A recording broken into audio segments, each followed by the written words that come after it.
자, 모두가 알고 있지만 활용하지 못하는 것들, 그리고 현장에서 활용하고 있지만 잘 알지 못하는 것들, 함께 공부해서 지금부터 수업을 디자인합시다. 네, 안녕하십니까. 팀태권도 정관장입니다. 신학기 말이에서 3월이 언제 지나갔는지 어떻게 지나갔는지도 모를 정도로 굉장히 빠르게 지나갔습니다. 영상도 굉장히 오랜만에 지금 이렇게 올려드리게 되는데요. 지금은 쉬는 주말에 또 집에서 편하게 도장으로 출근을 하다 보니까 복장이 좀 어수선한 점 양해 부탁드리겠습니다. 그러면 지난 시간에 이어가지고 우리 제자들은 과연 학습을 어떻게 해나가고 지도진들은 그 이론에 입각하여 어떻게 효율적으로 수업을 해나갈 수 있을지에 대해서 함께 좀 공부하면서 살펴볼 수 있도록 하겠습니다. 오랜만에 인사드리는 만큼 다시 한번 말씀드리면 지금 이 영상이 저뿐만이 아니라 우리 체육 현장에서 함께 우리 열심히 노력하고 계신 지도자분들과 함께 알지만 활용하지 못하고 또 활용하고 있지만 잘 알지 못하는 것들에 대해서 공부를 하기 위한 영상입니다. 그래서 많은 응원 부탁드리고요. 혹여나 제가 잘못된 이런 이론들을 만약에 전달드리면 같이 함께 연구를 해봤으면 좋겠어요. 그리고 저의 영상에 조금이나마 좀 더 힘을 실어주시고 싶으신 분들은 구독과 좋아요 부탁드립니다. 자, 지난 시간에 의해서 그러면 우리 행동주의 학습 같은 경우에는 지난 영상을 좀 참조해 주시고 오늘은 인지주의 학습 이론.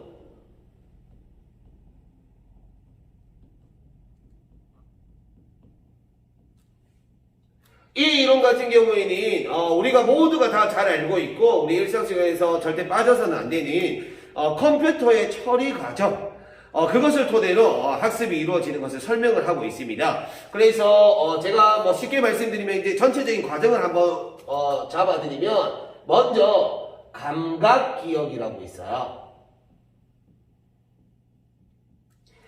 모든 정보들을 받아들이는 과정이죠. 정보들을 일단 받아들이는 겁니다. 쉽게 얘기하면 제가 지금 도장을 이렇게 하고 있지만 저기 카메라 뒤로 해서 창문에서 햇빛이 들어오고 그 다음에 옆에 교구들이 널브러져 있고 그 다음에 뭐 이쪽에서는 뭐 차 소리가 들리고 굉장히 많은 자극들이 존재하잖아요, 주위에. 그러면 그 자극들을 일단 먼저 받아들여야 하는 거죠. 받아들이지 않는 이런 모든 자극들을 제가 다 처리를 할 수 없는 거니까, 그죠? 그래서 그 모든 자극들을 받아들이는 감각기억이 존재하게 됩니다. 그 다음에 바로 가장 우리 중요한 작동기억입니다. 뭐 작업기억이라고도 하고요. 우리 사람들은 이 기억 속에서 어떻게 처리를 하고 과정을 거치고 그 다음에 무엇을 이해를 하고 이해를 하지 못하는 모든 과정들이 여기에서 이루어진다고 보시면 돼요. 그러면 작동기억에서 우리 작업된 그 다음에 처리된 모든 우리 지식들이 어디로 저장이 되느냐, 바로 장기기억 속에 저장이 되게 되는 거죠. 그러면 우리가 장기기억은 우리가 얼마큼 저장을 할 수 있느냐 궁금해 하실 수 있겠지만 현재까지는 무제한으로 저장을 할 수 있다고 합니다. 그러면 여기 장기기억에서 저장해 놓은 것들을 꺼내는 것도 중요하잖아요. 그죠? 왜? 우리가 지금 이제 이때까지 삶을 살아가면서 오늘, 내일, 모레, 1년 뒤, 3년 뒤, 5년 뒤 언제든지 내가 꺼내 쓸 수 있게 하려면 바로 인출 과정이라는 것이 필요하죠.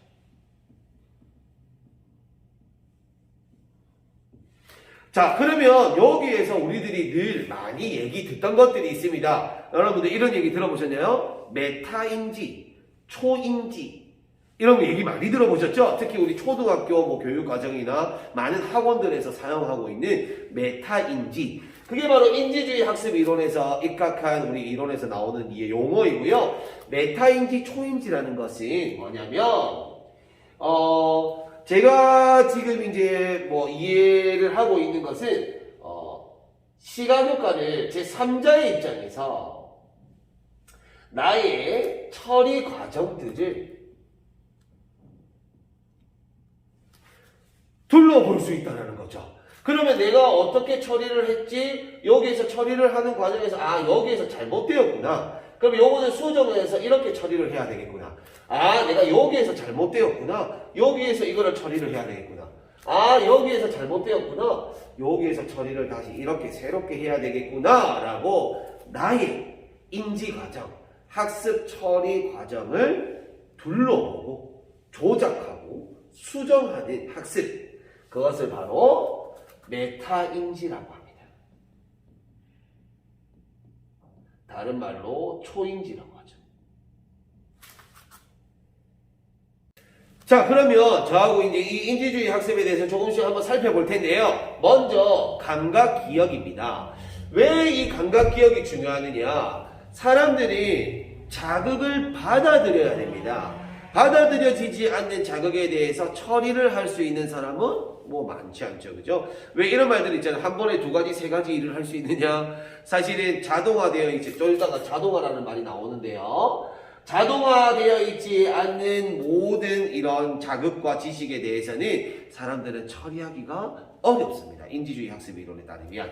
자, 그러면 다시 돌아와서 감각 기억에서 그러면 나는 어떤 자극을 받아들일 거냐는 거죠. 어떤 자극을 내가 받아들일 거냐. 여기에서 나오는 것이 바로 칵테일 파티 현상 이라고 해서 제일 중요한 말이죠. 선택적 주의라고 합니다. 별표 곱하기 100. 선택적 주의. 수업을 잘하시는 분들 수업을 보면요. 그분들은 무엇을 잘하시는 줄 알아요? 지식을 잘 전달하고 기술을 잘 가르치는 것이 아니에요. 수업에 능력이 있고 기술이 있으신 분들은 제일 잘하는 것이 바로 주의 집중을 잘합니다.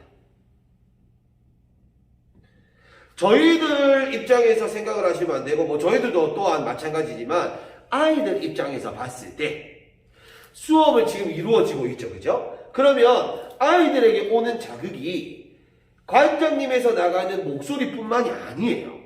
뭐 늦게 들어오는 친구, 그 다음에 밖에서 들리는 차 소리, 저기 옆 교실에서 들리는 구령 소리, 뭐 여기 앞에 구조물들, 교구들, 너무 많은 자극들이 있잖아요, 그죠? 그런데 이 아이들의 인지적인 학습을 위해서 교사가, 지도자가, 사범이 가장 먼저 해야 되는 건 바로 주의 집중이라는 겁니다. 그러면 뭐 칵테일 파티 현상은 뭐 그렇게 중요한 이야기, 뭐 이런 이야기예요. 뭐 이제 칵테일 파티는 굉장히 연회장이 이렇게 열리잖아요. 굉장히 많은 사람들, 뭐 여러 사람들이 있고, 뭐 음악도 들리고, 뭐 이런 와중에서도 사람은 내가 선택한 자극에 집중을 하고 이제 그것을 받아들인다. 그게 바로 뭐 칵테일 파티 현상이라고 하는데요. 그 이제 이 말을 선택적 주의라는 말을 설명하기 위한 이론 같습니다. 네, 그래서 그러면 자극, 뭐 시각적인 거, 그 다음에 뭐 여러 가지 뭐 감각적인 거, 뭐 이런 것들 모든 자극들을 선택적으로 받아들이면 이 자극들이 어디로 가느냐? 바로 작동 기억으로 가게 되는 거죠. 제 말이 너무 빠르지는 않죠, 그죠?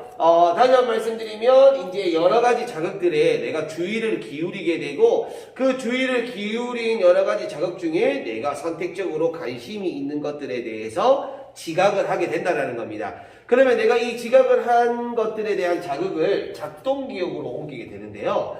오늘 제가 여기에서 말씀드릴 것 중에 가장 중요한 단어입니다. 작동 기억은 바로 용량입니다. 제한되어 있습니다. 즉 무슨 말이냐면 작동기억에서 그러니까 여기에서 선택적 주의를 한다는 그 말도 너무 많은 자극들을 다 받아들일 수 없고 주의를 내가 이제 선택적으로 주의를 해서 지각한 이런 자극들이나 정보들에 대해서만 이제 여기 안으로 집어넣는 이유도 이 바로 작동기억의 용량 제한 때문인데요. 작동기억의 용량은 어떻게 정해져 있냐면 바로 7 플러스 마이너스 2로 제한이 되어 있어요. 지금 이 얘기가 왜 중요한지 지금부터 제가 조금 상세하게 설명을 한번 해드릴 수 있도록 하겠습니다. 네, 그러면 왜 이 용량 제한이 중요하냐? 자, 우리가 태권도를 가르치기 위해서 뭐 다른 체육도 마찬가지입니다.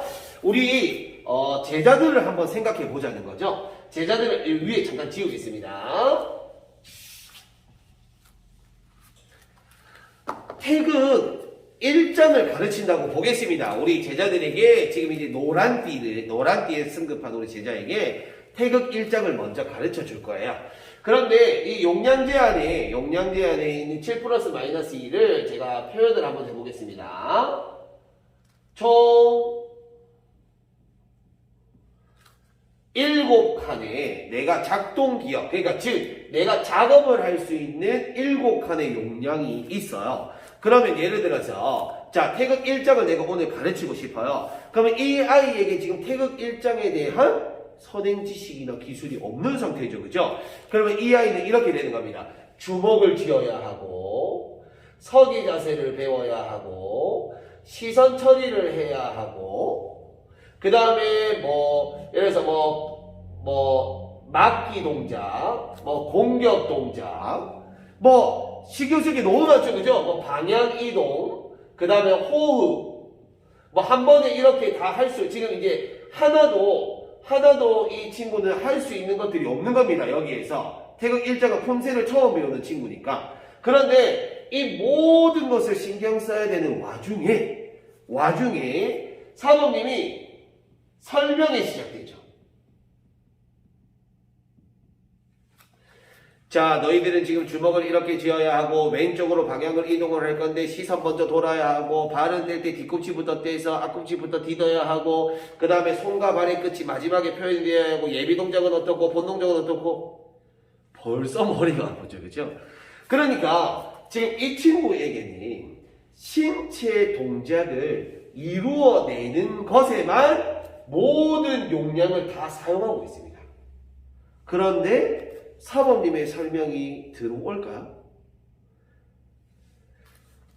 절대 들어가지가 않죠. 그러니까 사범님은 열정적으로 태극 1장을 설명을 했는데 이 아이가 오늘 받아들인 것은 어떻게 보면 한계도 없을 수도 있다는 겁니다.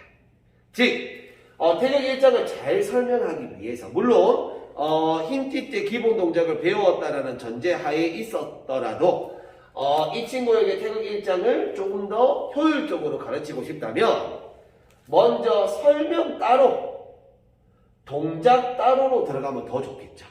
그리고 신체 기술에 가장 처음 시작할 때 가장 좋은 방법은 내가 몸을 직접 조작해. 조작 단서라고 합니다. 직접 조작해줘. 손과 발을 잡고 서기 자세에서 뒤에서 손을 잡아서 하나, 둘, 잡아서 반복적으로 동작을 취해주는 그러면 이 아이는 용량 제한에 대해서 나오는 어려움을 극복할 수가 있는 거죠. 왜? 옆에서 조작을 해주니까 조작을 해주면서 내가 이 동작을 익혀나가는 과정에서 다른 것들을 신경을 쓸 필요가 없잖아요. 그죠? 그렇게 되면 이제 이 아이들에게 어떻게 학습이 효율적으로 되느냐? 조작 단서를 통해서 이 아이에게 먼저 신체 기술을 습득시켜 놓습니다. 아랫맞기라는 동작을 습득시켜 놔요. 더 세분화시킨다면 우리 기술 태권도 기술들을 많이 세분화시켜서 잘 가르쳐주고 계시잖아요. 그죠? 더 세분화시킨다면 만약에 예를 들어서 무릎 앉아서 아랫맞기 찌르기부터 연습을 하고 일어나서 서기 동작 왼발 이겨서 발 놓는 연습을 하고 그 다음에 둘 다 합쳐서 아랫맞기 동작 찌르기 들어가면 이 동작들이 어떻게 되느냐 아까 전에 제가 아주 중요한 거죠. 바로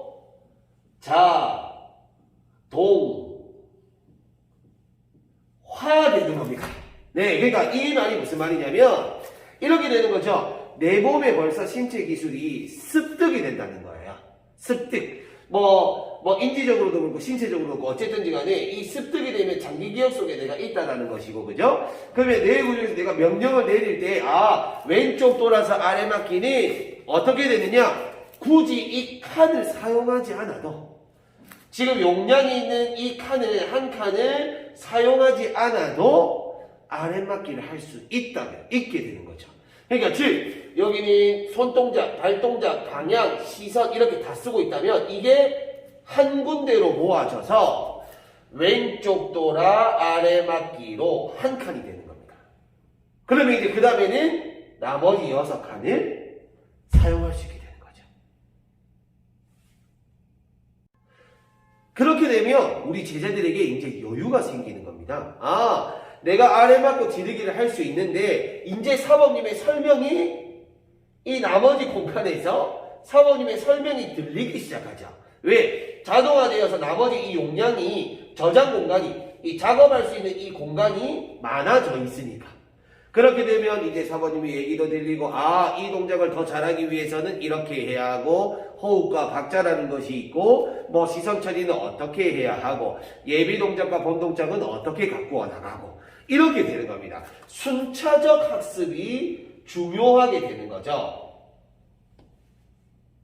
그러면 뭐 우리가 뭐 이거를 이제 원래는 이제 이 학습 이론이잖아요, 그죠? 뭐 신체 기술을 제가 지금 접목해서 말씀드렸지만 우리가 공부를 할 때 예전에 어릴 때 학창 시절에 공부를 할 때 한번 기억을 한번 해보세요. 굉장히 유명한 선생님, 뭐 학원 선생님들은 무엇을 하느냐? 이 작동 기억의 제한 때문에 여러분들에게 이렇게 가르쳐 줬을 겁니다. 예를 들어서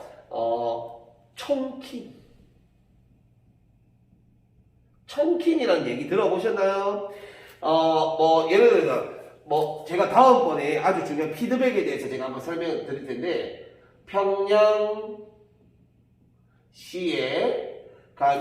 평양시에 교정 받으러 가니 제1방정례 이거 뭐 다음번에 말씀드리겠습니다. 그러면 여기에서 이것들은 전부 다 뭐냐면 피드백 구분이에요. 피드백 방법. 그리고 적절한 시기와 때에 맞추어서 학습자에 맞추어서 피드백을 어떻게 주는지에 따라서 지금 이거를 제가 공부를 한 지가 벌써 5년, 6년이 지났거든요. 근데 청킹을 통해서 벌써 머릿속에 아직 남아있죠. 갑자기 꺼냈지만. 즉, 이 청킹을 통해서 용량 제한을 극복하는 겁니다. 그러면 이 청킹이 여기 쭉쭉쭉쭉 달리겠죠. 그죠? 나중에는 청킹만 꺼내도 이 모든 내용들을 내가 적어 내려갈 수 있고 설명해 내려갈 수 있게 되는 거죠. 작동 기억이 사실은 그만큼 중요한 겁니다. 그러면 나는 왜 이렇게 열정적으로 설명을 하고 나는 이렇게 열정적으로 수업을 하고 땀을 뻘뻘 흘리고 있는데 아이들은 왜 알아듣지 못하지? 바로 이 작동 기억의 활용을 잘 못하는 전달이 되었기 때문이죠. 그래서 우리는 어떻게 그러면 이 아이가 과연 어떻게 하면 알아들을 수 있을까? 이 아이에게 어떻게 설명을 해야 될까가 제일 큰 과제잖아요, 그죠? 그러면 이 아이의 현재 수준이 어느 정도고 한 번에 어떻게 이거를 해낼 수 있을지. 뭐 저희 도장에는 지금 선수부가 있는데요. 선수부 친구들은 지금 품새에 어느 정도의 지금 이해도가 조금 있는 상태죠, 그죠? 그럼 이해도가 있는 상태니까 조금 더 심화적이고 조금 더 뭐 예를 들어서 뭐 좀 고차원적인 이해를 시키기 위한 설명을 하더라도 아이들이 받아들일 수가 있습니다. 몸의 신체적인 기술이 조금 기반이 되어 있으니까. 그런데 다른 일반적인 친구들에게 뭐 이제 적절한 이런 전달 방법이 주어지지 않는다면 아마 지도진의 열정만으로는 아이들에게 모든 것을 전달해내기는 어렵다라는 것입니다.